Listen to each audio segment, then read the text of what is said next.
Hi guys, Dr. YouTube thought I'll bring this to you about the alien invasion that's coming, and it's really coming, guys. I don't care what you think. Government set it up right now, guys. National security reasons. Held that from us. Go check out Matrix World Disclosure, guys, and I'll show you what I'm talking about.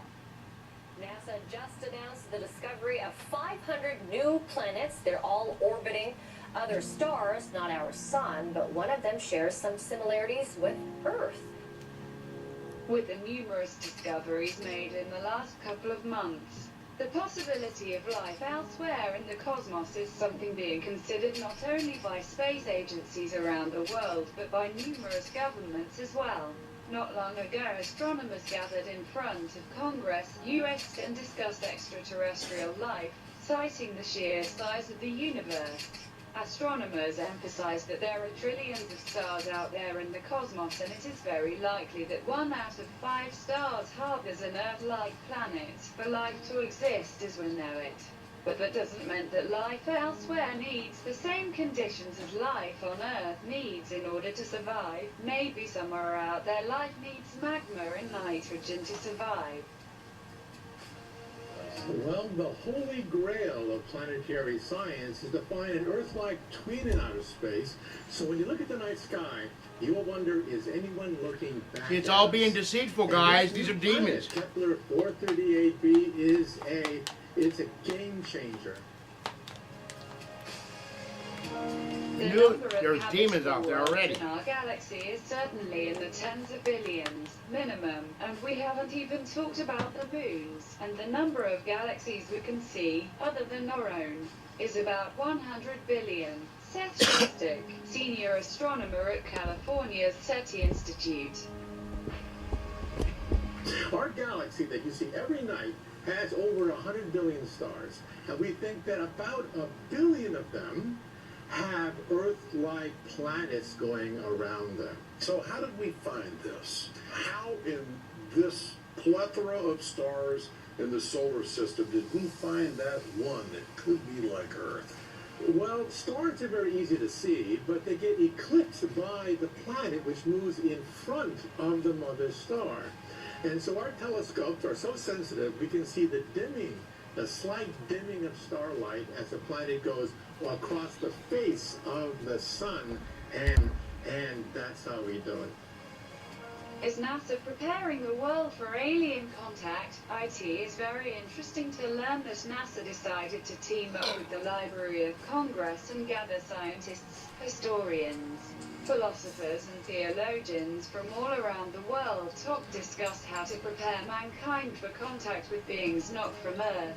The idea that life exists elsewhere in the universe could be both exciting and dangerous for society. Imagine waking up one day, turning on the news and hearing that NASA has just found irrefutable proof of aliens on another planet and that they have already made contact. What would that mean for you, your family, your community, city, country, and the entire planet? How much would things change? Let's not forget the latest news about potential alien life from NASA as you're reading through this article. Criteria: similar to the same size as Earth, rotates around the sun like our star, our sun, and located in a habitable zone. Let's talk about the habitable zone. It's a Goldilocks zone, as you call it. You know, the old story. This is just right. You get too close to the star, it gets too hot. Too far away, and it's too cold for life. 1 in 5 stars has an Earth-sized planet in a habitable zone. All right? Now, Astronomers from SETI are looking for confirmation about alien life near the star where NASA spotted giant, alien-like megastructures.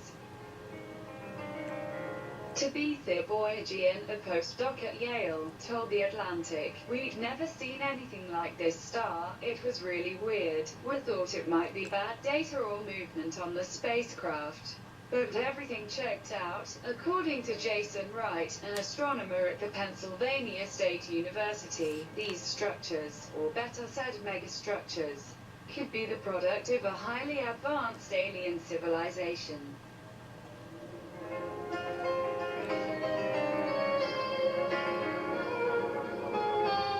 We never Molecular were alone. scenarios Jesus was about here. finding life if you find microbes. That's one thing. If you find intelligence, it's another, and if they communicate, it's something else.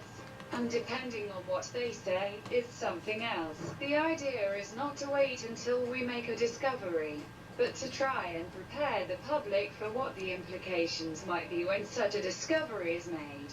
I think the reason that NASA is backing this is because of all the recent activity in the discovery of exoplanets and the advances in astrobiology in general. People just consider it much more likely now that we're going to find something, probably microbes first and maybe intelligence later. The driving force behind this is from a scientific point of view that it seems much more likely now that we're going to find life at some point in the future. Astronomer, symposium organizer and former chief NASA historian, Stephen J. Dick. Source, we found it particularly interesting the commentary of Brother Guy Consolongo, president of the Vatican Observatory Foundation, who stated, "I believe alien life exists, but I have no evidence. I would be really excited and it would make my understanding of my religion deeper and richer in ways that I can't even predict yet, which is why it would be so exciting."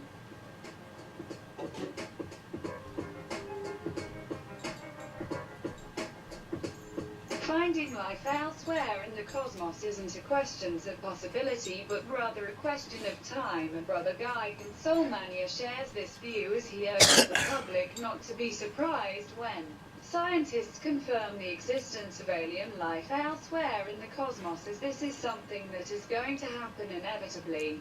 But is religion, faith and alien life something compatible? According to Brother Consolmania, he wouldn't mind baptizing alien beings in the future. In the last couple of years, the Vatican has changed their views about alien life drastically. Just imagine if someone would have said something like aliens 100 years ago. Things have changed and religion has become much more flexible. We know that the universe is huge. Earth isn't at its center and our planet isn't flat. The next big discovery, alien life.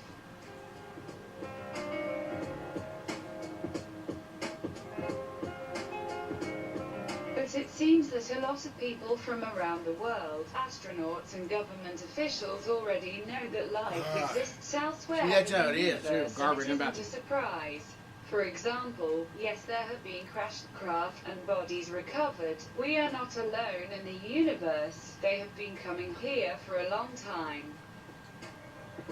Source, Apollo 14 astronaut, Air Force captain, and founder of the Institute of Noetic Sciences, Dr. Edgar Mitchell. Dr. Edgar Mitchell isn't the only one to talk about alien life, as there are a lot of other people who share Mitchell's point of view. In my opinion, I think they were worried that it would panic the public, so they started telling lies about it. And then I think they had to tell another lie to cover their first lie. Now they don't know how to get out of it. Now it's going to be so embarrassing to admit that all these administrations have told so many untruths. It would be embarrassing getting out of it. There are a number of extraterrestrial vehicles out there cruising around. Source, Gordon Cooper, former NASA astronaut, aeronautical engineer and test pilot. Cooper and Mitchell aren't the only NASA astronauts to talk about extraterrestrial life, as Dr. Brian O'Leary also opened up about alien life in the universe, stating the following. There is abundant evidence that we're being contacted, that civilizations have been visiting us for a very long time, that their appearance is bizarre from any type of traditional materialistic Western point of view, that these visitors use the technologies of consciousness. Astronaut and Princeton physics professor. So, now that we discovered aliens are real, guys, all right, what should we do about it? Huh? What should we do with our government? Let me know, guys. Email me at ttuck6993 tt@gmail.com. And let me know what you think about all this. All right, guys? Thanks.